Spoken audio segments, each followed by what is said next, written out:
Brazilian फुटबलमा एउटा पुरानो भनाइ छ, ब्राजिलले बच्चा जन्माउँदैन, जादुगर जन्माउँछ।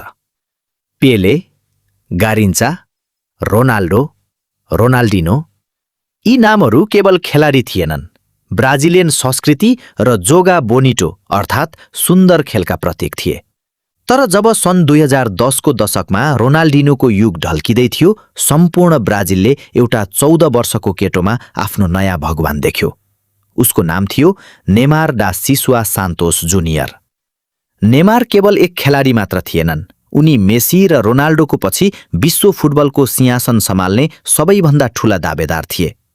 तर आज करियरको उत्तरार्धमा पुग्दा फुटबल संसारले उनलाई अर्कै नजर था। उनको ड्रिब्लिङमा यस्तो जादु थियो कि विपक्षी डिफेन्डरहरू मैदानमै ढल्थे। नेमारले सन् 2011 मा सान्तोसलाई 48 वर्षपछि पहिलो पटक कोपा लिबर्टाडोरेस जिताए। त्यही वर्ष उनले पोस्कास अवार्ड जिते। युरोपका शीर्ष क्लबहरू रियल मद्रिड, बार्सिलोना, चेल्सी उनीका लागि मरिहत्ते गरिरहेका थिए। उनी युरोप नगई ब्राजिलमै बसेर विश्वस्तरीय स्टार बनेका थिए।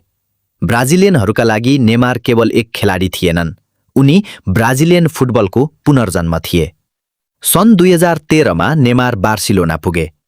त्यहाँ निर्माण भयो फुटबल इतिहासकै सबैभन्दा घातक आक्रमण पंक्ति MSN Messi, Suarez, Neymar.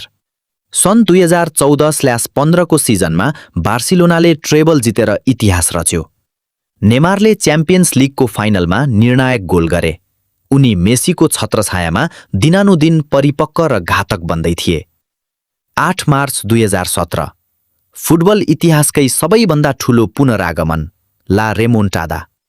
PSG विरुद्धको त्यो खेलमा जब मेसी समेत निराश देखिन्थे, तब नेमारले अन्तिम 7 मिनेटमा एक्लै खेल पल्टाए, 2 गोल र एक ऐतिहासिक असिस्ट। त्यो रात नेमारले विश्व सामु प्रमाणित गरे कि उनी अब कसैभन्दा कम छैनन् र विश्वकै उत्कृष्ट बन्न योग्य छन्।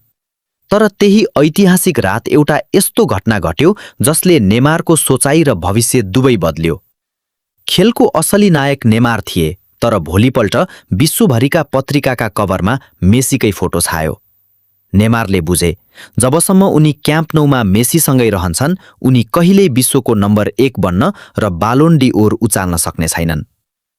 अगस्त 2017 फुटबल इतिहासलाई नै स्तब्ध बनाइदिने एउटा ट्रान्सफर भयो, 222 मिलियन। तर फ्रान्सको लिग 1 मा नेमारको सामना कठोर यथार्थसँग भयो। विपक्षी डिफेन्डरहरूले उनलाई रोक्न शारीरिक आक्रमण र फलको सहारा लिन थाले। प्रत्येक सिजनको महत्त्वपूर्ण समयमा, विशेष गरी च्याम्पियन्स लिगका नकआउट म्याचहरूमा नेमार गम्भीर घाइते हुन थाले। मैदानभित्र चोटको मार र मैदान बाहिर अनुशासनहीन जीवनशैली, लगातारका पार्टी र विवाद।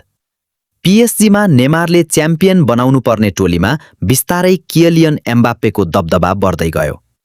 नेमार मेसीको छायाबाट उम्किन पेरिस त आए, तर यहाँ उनी आफ्नै टोलीका कान्छा साथीको छायामा परे। नेमारको सबैभन्दा ठूलो सपना सधैँ एउटै थियो, ब्राजिललाई 6औं विश्वकप जिताउनु। सन् 2014 को घरेलु विश्वकपमा पुरै देश उनको काँधमा थियो, तर क्वार्टर फाइनलमा कोलम्बिया विरुद्ध ढाडको हड्डी भाँचिएपछि उनी स्ट्रेचरमा बाहिरिए। त्यसपछिको सेमिफाइनलमा ब्राजिल जर्मनीसँग 7-1 को ऐतिहासिक हार बेहोर्न बाध्य भयो। 2018 को रूस विश्वकपमा उनी चोटबाट भर्खरै तङ्ग्रिएका थिए, तर क्वार्टर फाइनलमा बेल्जियमसँग टोली बाहिरियो। सन् 2021 को कोपा अमेरिका फाइनलमा आफ्नै घरेलु मैदानमा अर्जेन्टिनासँग पराजित हुँदा उनी मैदानमै भक्कानिए।